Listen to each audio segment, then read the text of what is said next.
ದರ್ಶನ್ ಕ್ಷಮೆ ಕೇಳಿದ್ರೆ ಒಪ್ಪಿಕೊಳ್ತಾರಾ ರೇಣುಕಾಸ್ವಾಮಿ ಕುಟುಂಬ? ಹೇಳಿದ್ದಾದ್ರೂ ಏನು? ಚಿತ್ರದುರ್ಗದ ರೇಣುಕಾಸ್ವಾಮಿ ಪ್ರಕರಣದಲ್ಲಿ ದರ್ಶನ್ ಸೇರಿ 7 ಆರೋಪಿಗಳು ಮತ್ತೆ ಜೈಲು ಸೇರಿದ್ದಾರೆ. ಒಂದು ಕಡೆ ಮಾಡಿದ ತಪ್ಪಿಗೆ ಆರೋಪಿಗಳು ಜೈಲು ಶಿಕ್ಷೆ ಅನುಭವಿಸುತ್ತಿದ್ದಾರೆ.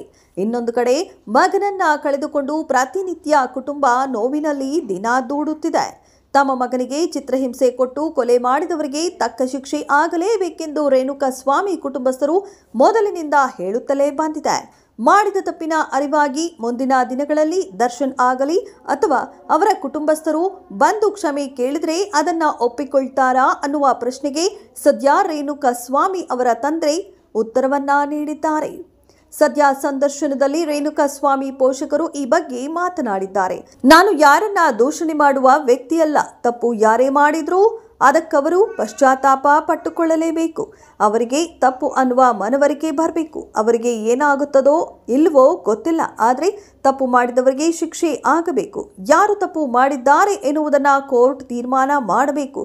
ನಾನೇನು ಹೇಳಲ್ಲ.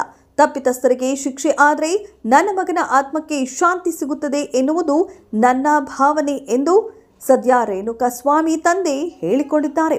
ಮುಂದೆ ಇಂತಹ ಅಪರಾಧವನ್ನ ಯಾರೂ ಮಾಡಬಾರ್ದು. ಇದು ಎಲ್ಲರಿಗೂ ಪಾಠವಾಗಬೇಕು. ಇದು ಯಾರಿಗೂ ಮುಂದೆ ಆಗಬಾರ್ದು.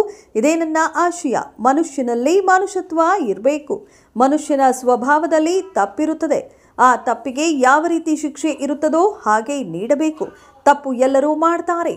ಎಲ್ಲ ತಪ್ಪಿಗೂ ಕೊಲೆಯೇ ಅಸ್ತ್ರವಲ್ಲ, ಪರಿಹಾರವಲ್ಲ. ಅದಕ್ಕೆ ಬೇರೆ ರೀತಿ ಮಾರ್ಗಗಳಿವೆ ಎಂದು ಹೇಳುತ್ತಾ ಪೋಷಕರು ಭಾವುಕರಾಗಿದ್ದಾರೆ. ಅವರು ಯಾಕೆ ಹಾಗೆ ಮಾಡಿದ್ರು ಅಂತ ಗೊತ್ತಿಲ್ಲ. ಅಷ್ಟು ದೊಡ್ಡ ನಟರು ಅವರು. ಸಿನಿಮಾದ ಮೂಲಕ ದೇಶಕ್ಕೆ ಸಮಾಜಕ್ಕೆ ನೀತಿ ಪಾಠ ಹೇಳಬೇಕು. ಪಾಠ ಹೇಳುವವರೇ ಈ ರೀತಿ ಮಾಡಿದ್ದಾರೆ ಅಂದ್ರೆ ನನಗೆ ತುಂಬಾ ನೋವಾಗುತ್ತದೆ ಅಂತ ಸದ್ಯ ರೇಣುಕಾಸ್ವಾಮಿ ತಂದೆ ಹೇಳಿಕೊಂಡಿದ್ದಾರೆ. ಇದೆಷ್ಟು ಈ ಹೊತ್ತಿನ ಸುದ್ದಿ. ಮತ್ತಷ್ಟು ಸುದ್ದಿಗಳಿಗಾಗಿ ನೋಡ್ತಾ ಇರಿ ಸಿರಿ ಟಿವಿ.